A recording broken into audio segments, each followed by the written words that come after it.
আদিল ভাই কদিন পর আমরা বিদেশ যাবো, কইরা কি খাবো? ভিক্ষা করে খামু, সমস্যা কি? তাহলে ভাই আমরা তো বাংলাদেশে ভিক্ষা করতে পারি। আমি বেটা তোর আম্মা দে বাবা, আম্মা দে বাবা, এই ভিক্ষার কথা কইছি বেটা।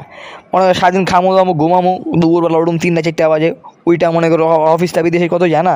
মনে কোনো বড় লোক পারছেন যেমন কি আন্ডে টাটে টাকলা, তারপর কত বড় বড় আছে ইলন মাস্ক ওর জিন্দা যাবো হুন্দা খালি ফলো করুম, এর বাড়ির আশপাশে আমরা বাড়ি লওয়ার চেষ্টা করুম। বড় জিরোতে যায় হুনকার রোডের সামনে আমরা বাড়ি লুমো, লওয়ার পর মনে করো যখন যাবো না ওই টাইমটা মুখস্থ করে 2 মিনিট আগে 10 মিনিট আগে মনে খাওয়া থাকুম।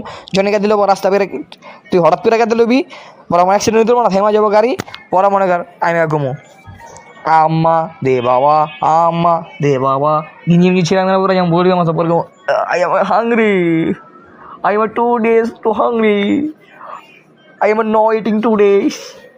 এমন করুম পরে অথবা বলোক না অথবা 2 দিন দেখা দিব না, মনে কর একটা বান্ডিল দিয়ে দিব না, একটা সন্ন্যাস করে দিব, পরে মনে কর 1 বছর বইয়া খামো, বই হস নাই আর কিছু করা লাগে। কথাটা ঠিক আছে, কিন্তু বাই চান্স যদি গাড়ি চলে মরে যাইগা? মরলে তুই মরবি, সমস্যা কি? আমি তো বেঁচে থাকবো, পরগুলো মামলা দাম মনে কর আরো বেশি টাকা কামামু, তারপর তোর যে তুই মরবি না, তোর মৃত্যুর ভাতা তো আমি পাবো, সমস্যা কি? দোয়া করুম তোর লেগা।